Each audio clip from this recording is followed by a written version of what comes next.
पुणे शहरामध्ये गावं फार मोठी आहेत, म्हणजे शिक्रापूर म्हणा, लोणी काळभोर अशी काही हजार लोकसंख्येची गावं आहेत आणि त्या ठिकाणी कचऱ्याचा एक फार मोठी समस्या आहे आणि त्याच्याकडे खरोखरीच तर PMRD सारखी यंत्रणा आहे, जिल्हा परिषद आहे, ग्रामपंचायत आहेत.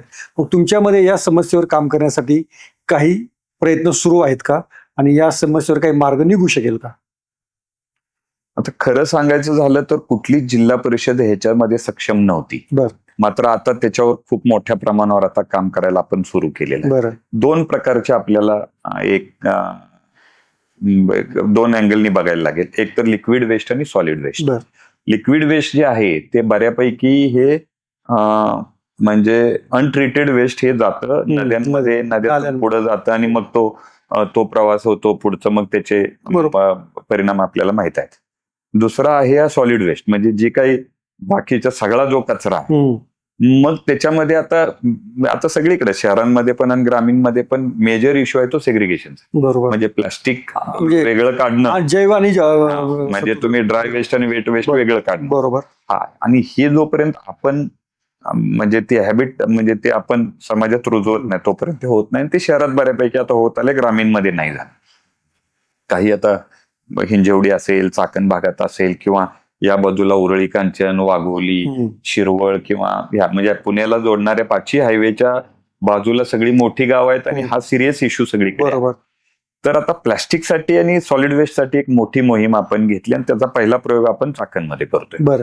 त्यामध्ये आता बरेच ठिकाणी इंदोरचं उदाहरण दिलं जातं. तिथं काय केलं तर आमची टीम नेक्स्ट पुढच्या महिन्यामध्ये जाऊन इंदोरला बघते.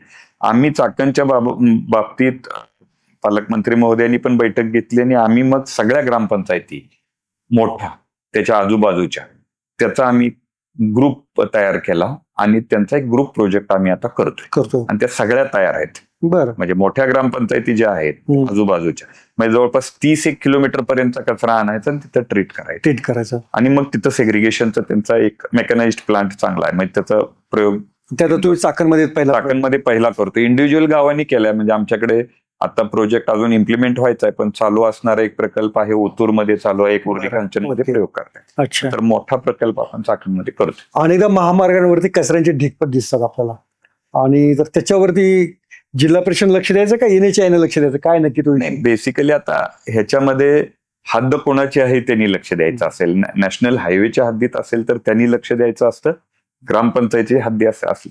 मात्र आता काय त्यांनी लक्ष द्यायचं, ह्यांनी लक्ष द्यायचं याचं म्हणण्यापेक्षा शेवटी कचरा त्या कुठल्या तरी लोकांनी तयार केलेला. बरोबर.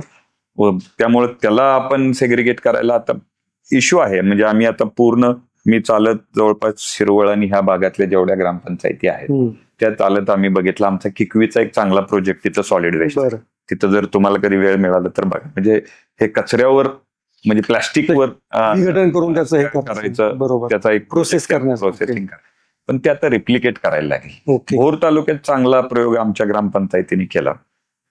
जवळपास 41 ग्रामपंचायतीमध्ये आहेत जिथं विद्यार्थ्यांना प्लास्टिक सेग्रिगेशनची सवय लावली. प्लास्टिक गोळा विद्यार्थी करतात, पालकांना देतात, पालक विद्यार्थ्यांना देतात, ते एकत्रित कचरा गोळा करून आम्ही ती ट्रीट करतो. 40 गावांमध्ये भोर तालुक्यात चालू. ओके.